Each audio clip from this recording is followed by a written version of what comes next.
అన్న నమస్తే అన్న. ఇప్పుడు దానం నాగేంద్ర గారు చూసుకుంటే వీళ్ళు బీఆర్ఎస్ పార్టీలోనే ఉన్నారు, ఏ పార్టీ చంపవలేదు అని అంటున్నారు. కానీ చూసుకుంటే నిన్న కేసీఆర్ గారి బర్త్డే రాలేదు, అందరూ ఎమ్మెల్యేలు బీఆర్ఎస్ లీడర్స్ అందరూ వచ్చి పలకరించడం అనేది జరిగింది, కానీ దానం నాగేంద్ర గారు రాలేదు. సో దాని గురించి మీ అభిప్రాయం ఏంటిది అసలు? మా భవన్ తెలంగాణ భవన్ టెక్నికల్గా సాంకేతికంగా ఖైరతాబాద్ అసెంబ్లీ సెంటర్లో ఉంటుంది. ఇది బంజారాహిల్స్లో మా పార్టీ ఆఫీస్ కేంద్రంగా అనేక సమావేశాలు జరుగుతూ ఉన్నాయి, రోజు జరుగుతూ ఉంటాయి. ప్రెస్ కాన్ఫరెన్స్లు, మీటింగ్స్, కేటీఆర్ గారు, హరీష్ రావు గారు వస్తూ ఉంటారు, మీటింగ్లు పెడతా ఉంటారు. మరి ఏనాడు దానం నాగేందర్ గారు మా పార్టీలో ఉన్న వ్యక్తి అయితే మా పార్టీ ఆఫీస్కి రాలేదు, మా పార్టీ యాక్టివిటీస్లో ఎక్కడ పాల్గొనట్లేరు, మా పార్టీ కాల్ ఫర్ ఇచ్చినటువంటి ఏ కార్యక్రమంలో కూడా మీరు నియోజకవర్గంలో పాల్గొనట్లేరు.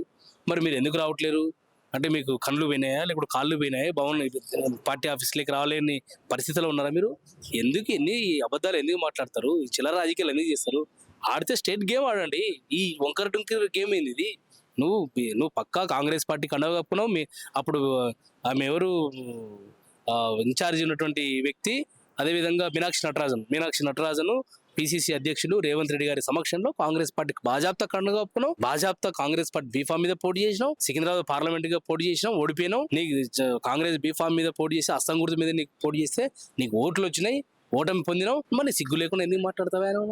రేవంత్ రెడ్డి గారు ఎక్కడికి వచ్చినా కూడా ఓటింగ్లు కడతావు, కాంగ్రెస్ కండవ కప్పుకుంటావు. సోనియా గాంధీది, రాహుల్ గాంధీది, ఖర్గే గారి ఫోటోలు పెట్టుకుంటావు. వాళ్ళు నువ్వు ఎట్లా బీఆర్ఎస్ అవుతావు?